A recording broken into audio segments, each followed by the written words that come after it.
राज्यात आगामी विधानसभा निवडणूक ही नोव्हेंबरमध्ये होण्याची शक्यता आहे। त्या अनुषंगाने राजकीय हालचालींना आता वेग आलाय।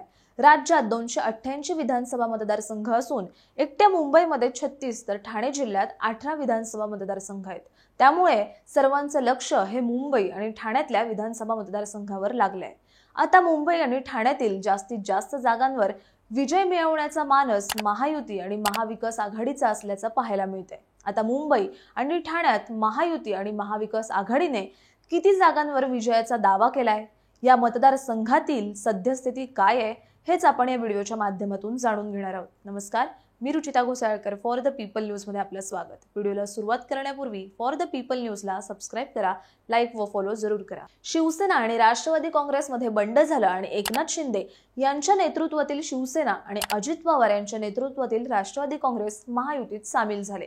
बंडखोरी, पक्षफुटीचा तसंच जागा वाटपाचा तिढा शेवटपर्यंत न सुटल्याने महायुतीला लोकसभेला फटका बसल्याचं आपण सर्वांनीच पाहिलं। आता विधानसभेला देखील जागा वाटपामुळे फटका बसू नये यासाठी महायुतीमध्ये याविषयी गेले 2 महिने बैठका सुरू आहेत। त्याचप्रमाणे सरकारने आगामी विधानसभा निवडणुकीच्या पार्श्वभूमीवर अनेक योजनांच्या घोषणा केल्यात। यापैकी मुख्यमंत्री माझी लाडकी बहीण योजनेचा प्रमोशन आणि ब्रँडिंग जोरात सुरू आहे। या लोकप्रिय योजनेचा वापर करून महायुतीने आपल्या प्रचाराला सुरुवात केली आहे। राज्यात मुंबई आणि ठाण्यातल्या जास्तीत जास्त जागांवर विजय मिळवण्याचा प्रयत्न सर्वच राजकीय पक्षांचा आहे। यामुळे महायुतीप्रमाणेच महाविकास आघाडीतल्या घटक पक्षांमध्ये जास्तीत जास्त जागा आपल्या पदरात पाडून घेण्याचा मानस असल्याचं पाहायला मिळतंय। महायुतीमधल्या घटक पक्ष असलेल्या शिवसेनेने मुंबईमधल्या 36 पैकी अर्ध्या म्हणजे 17 जागांवर आपला दावा सांगितलाय। यामध्ये भायखळा,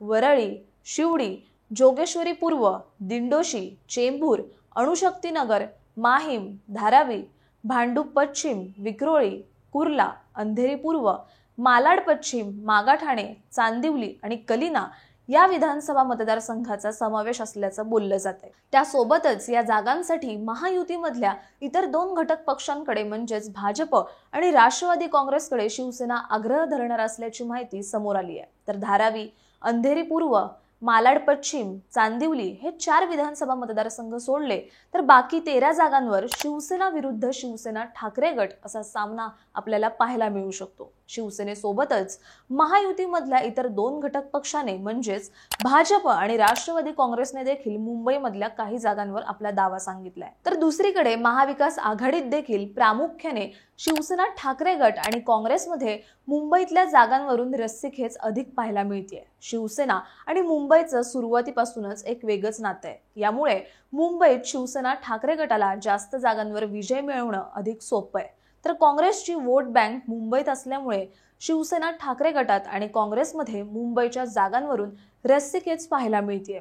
शिवसेना ठाकरे गट मुंबईमधल्या 36 जागांपैकी 21 जागांवर निवडणूक लढवण्यास इच्छुक आहे। यामध्ये दहिसर, वरळी, वांद्रे पूर्व, दिंडोशी, कलिना, अंधेरी पूर्व, विक्रोळी, वडाळा, कुर्ला, जोगेश्वरी, गोरेगाव, चारकोप, दादर माहीम, चांदिवली, भांडूप, वर्सोवा, शिवडी, चेंबूर, घाटकोपर, मागाठाणे आणि अणुशक्तीनगर या विधानसभा मतदारसंघाचा समावेश आहे। तर दुसरीकडे काँग्रेसने 13 जागांवर आपला दावा सांगितलाय। यामध्ये धारावी, चांदिवली, मुंबादेवी, मालाड पश्चिम, सायन कोळीवाडा, वांद्रे पश्चिम, घाटकोपर पश्चिम, कुर्ला, जोगेश्वरी पूर्व, मलबार हिल, माहीम, बोरिवली आणि चारकोप या विधानसभा मतदारसंघाचा समावेश असून राष्ट्रवादी काँग्रेस, शरदचंद्र पवार पक्ष देखील मुंबईतल्या काही जागांवर आपला दावा सांगण्याची शक्यता आहे।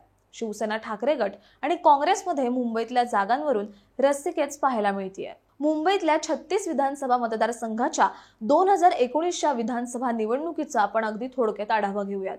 2019च्या विधानसभा निवडणुकीत भाजप व शिवसेना एकत्र लढले। मुंबईमधल्या 36 पैकी भाजपने 16 जागांवर व शिवसेनेने 14 जागांवर विजय मिळवला। तर राष्ट्रवादी काँग्रेसचा मुंबईमधून केवळ एकच आमदार निवडून आला, तर काँग्रेसचे 4 आमदार निवडून आले।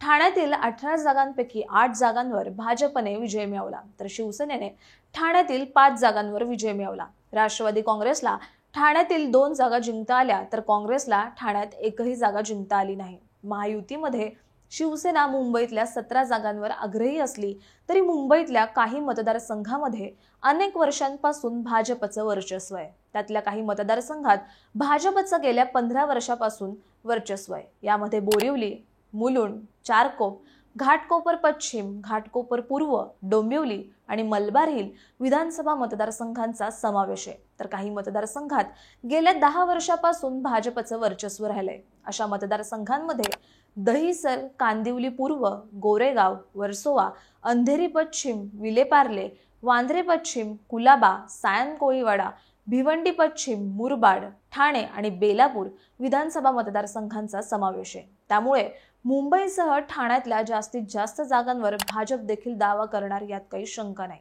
अजित पवार देखील मुंबईतल्या थोड्याफार जागांवर दावा करण्याची शक्यता आहे। यामुळे महाविकास आघाडीत मुंबईतल्या जागांवरून जशी रस्सीखेच होणार आहे तशीच रस्सीखेच महायुतीत देखील होणार आहे। यामुळे जागा वाटपावेळी मुंबईसह ठाण्यातील विधानसभा मतदारसंघातील जास्तीत जास्त जागा कोण आपल्या पदरात पाडून घेणार आणि जास्तीत जास्त जागा जिंकून कोण आपलं वर्चस्व सिद्ध करणार हे निवडणुकीच्या निकालात स्पष्ट होईलच। त्यावरून आता मुंबई कोणाची हे देखील ठरेल। याविषयीचं तुमचं मत कमेंट करून सांगा। व्हिडिओ आवडल्यास लाईक करा आणि फॉर द पीपल न्यूजला YouTube, फेसबुकवर सबस्क्राइब, लाईक व फॉलो करायला विसरू नका। धन्यवाद।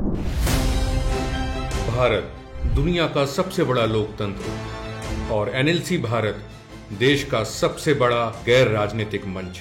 शक्तिशाली लोकतंत्र के लिए राहुल कराट का सार्थक कदम। मुंबई में हुआ ऐतिहासिक प्रथम राष्ट्रीय विधायक सम्मेलन।